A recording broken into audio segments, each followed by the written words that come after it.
पूरे हरियाणा में समाज कल्याण विभाग नारनौल नंबर 1 आता है। वृद्धावस्था जो उनको भत्ता दिया जाता है, भत्ते जो सम्मान भत्ते को देने के लेकर सबसे ज़्यादा इनके टारगेट अचीव किए हैं। और आज नारनौल के समाज कल्याण अधिकारी अमित शर्मा जी हमारे साथ हैं। इनसे बातचीत करने की कोशिश करते हैं और किस तरह से जो इस तरह की जो बुढ़ापा सम्मान निधि है जो इनको दिया जाता है बुजुर्गों को सम्मान के तौर पर हरियाणा सरकार की तरफ से, उनको किस तरह से ये देखते हैं और कितना इन्होंने अचीवमेंट किया है। अमित जी, सबसे पहले पंजाब केसरी में आपका स्वागत है। आपसे जानना चाहेंगे कि आपका पूरा हरियाणा में नंबर 1 जिला महेंद्रगढ़ आ रहा है, कैसे क्या रहा सही है? धन्यवाद बालेंद्र जी। प्रोएक्टिव केस जो हमारे पेंशन के लिए सरकार द्वारा डिस्ट्रिक्ट वाइज भेजे जाते हैं, तो जो प्रोएक्टिव केस में जिन लोगों की आयु 60 वर्ष हो गई है, पीपीपी डाटा में जो क्रेडिट विभाग से प्राप्त होता है, जिन लोगों की 60 साल की आयु हो गई है, अब सरकार ने एक तरीका बनाया है कि पहले लोग कार्यालय में आते थे, अब विभाग लोगों के पास जा रहा है। घर पर हमने पूरे ज़िले में 430 लोगों की जो है पेंशन बनाई है, वो हमने उनके घर पे जाके बनाई है। और आगे भविष्य में ये रहेगा कि हर माह हमारे पास पेंशन के लिए लिस्ट जो प्राप्त होती है, विभाग के लोग चक्कर नहीं लगाएंगे, विभाग लोगों के घर जाकर के पेंशन बनाएगा। विभाग लोगों के घर जाएगा। 22 जिले हैं हरियाणा में, 22 के जिलों में नंबर 1 की स्थिति दक्षिण हरियाणा का महेंद्रगढ़ जिला आता है। आपकी मेहनत निश्चित तौर पे यहाँ पर एक ड्यूटी के अलावा मानवता का एंगल भी देखने को मिलता है कि बुजुर्ग हो जाते हैं तो वो चल फिरने में असमर्थ होते हैं, क्योंकि बुढ़ापा ऐसा ही दौर होता है जीवन का।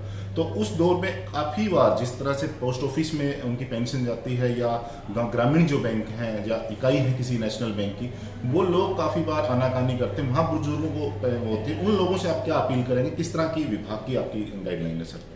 विभाग की गाइडलाइन इस प्रकार की है कि जो लोग बेड पर हैं उनका एक सर्टिफिकेट सिविल सर्जन द्वारा जारी करवाना होता है।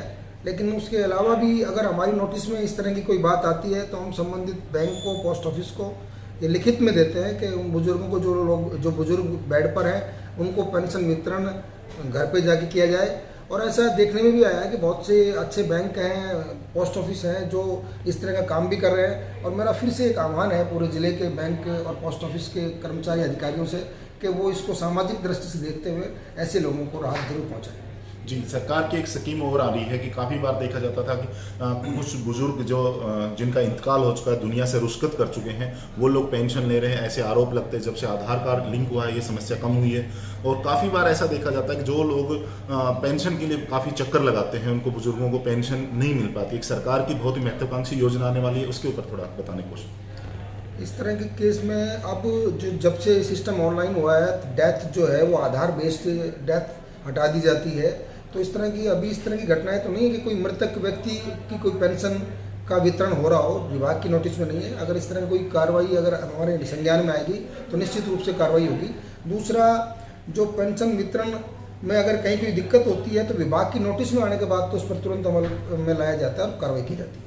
विभाग की एक महत्वाकांक्षी योजना बहुत जल्दी क्रियान्वित होने वाली है। जिस तरह से ओम प्रकाश यादव मंत्री जी ने भी, जो समाज कल्याण विभाग के मंत्री हैं, उन्होंने भी जल्द घोषणा की है कि जल्दी ही जो लोग 50-60 साल के जो अचीव कर लेते हैं उम्र को, उसके ऑटोमेटिकली ही उनकी पेंशन लागू हो जाएगी।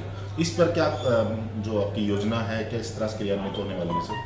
मैं अभी बता रहा था बलेंद्र जी आपको कि पेंशन में जिन लोगों की आयु 60 साल हो जाएगी उनमें उनका क्रेडिट से डाटा जो है वो हमारे पास विभाग के पास आता है। उसमें जिनके जन्म प्रमाण पत्र हैं, जिनका स्कूल सर्टिफिकेट है या जिनके पास 10 वर्ष पुराना पहचान पत्र है और फैमिली आईडी में उनकी एज 60 साल है, उसमें प्रोसीजर ये है कि ये लोगों का गांव स्तर पे ही जो कमेटी बनाई है वो उसको इसका सर्वे करती है और क्रेडिट डिपार्टमेंट के पास ये डाटा जैसे ही वेरीफाई होकर पहुंचता है और ये उसके बाद सामाजिक न्याय एवं अधिकारिता विभाग कार्यालय को प्राप्त होता है और वेरिफिकेशन के बाद विभाग खुद जो है उन लोगों के पास जाकर के पेंशन घर जाके बनाता है।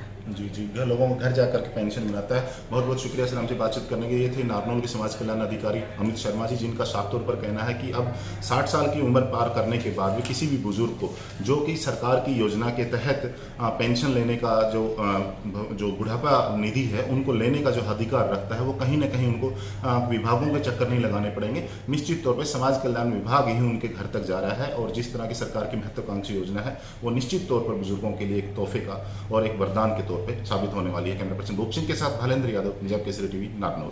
हमसे जुड़े रहने के लिए हमारे YouTube चैनल को सब्सक्राइब करें और नई वीडियो की नोटिफिकेशन के लिए बेल आइकॉन को दबाएं। अगर आप ये वीडियो Facebook पर देख रहे हैं तो लाइक जरूर करें और ज्यादा से ज्यादा शेयर करें। धन्यवाद।